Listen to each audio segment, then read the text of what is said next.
Hello नमस्कार। पाचिला पणस खाइबाकू काहाकू बा भल न लागे।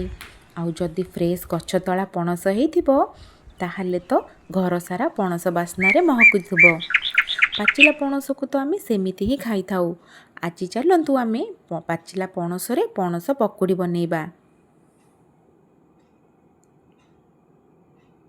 मु गोटे डिश रे ऊपर जाली रखी सबु पणसरु रस बाहर करी नीची। आपण माने चाहिले ग्राइंडिंग जार रे मध्य पणसरु मंजी काढ़ी जूस बाहर करि परिबे।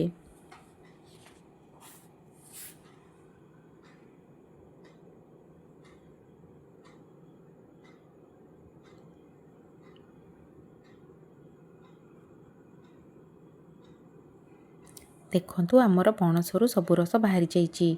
एबे आमे एथिरे गोटे गिना सुजी ऐड करिबा। पणस रसर क्वांटिटी आउ सुजीर क्वांटिटी सेम रहिबो। मु एठी गोटे गिना पणस रसरे गोटे गिना सुजी देइछि आउ सेई गिना रे मापिकी अध गिना चाउल चूना देइछि। आमे एठी स्वाद अनुसार लूण पकेइबा। मु गोटे चम्मच चीनी ऐड करिछि। पणस मिठा थिबारु मु गोटे चम्मच चीनी देइछि। आपण माने पणसर मिठा अनुसार चीनी ऐड करि परिबे। आमे आकु भल भाबरे गोळेई अध घंटा रेस्ट रे छाड़ी दबा।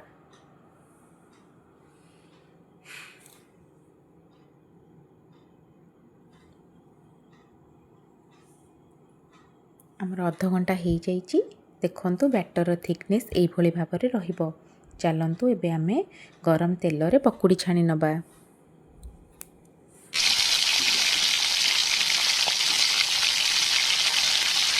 आमे एई भली भाबरे गोल गोल पकुड़ी छाणी नबा।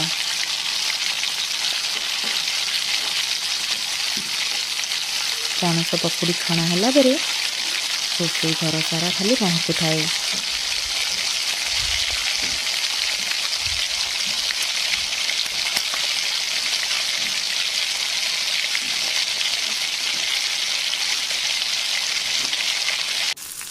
देखंतु आमर पणस पकुड़ी तैयारी हो जाइछि।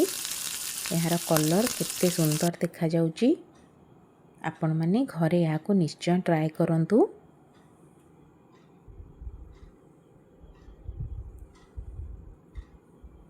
मु आपनकु भांगी की गोटे देखौछि।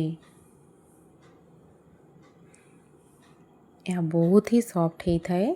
खाइबा को भी बहुत ही टेस्ट ही थाए। रेसिपीटी भल लागिले लाइक सब्सक्राइब निश्चय करिवे। जय जगन्नाथ।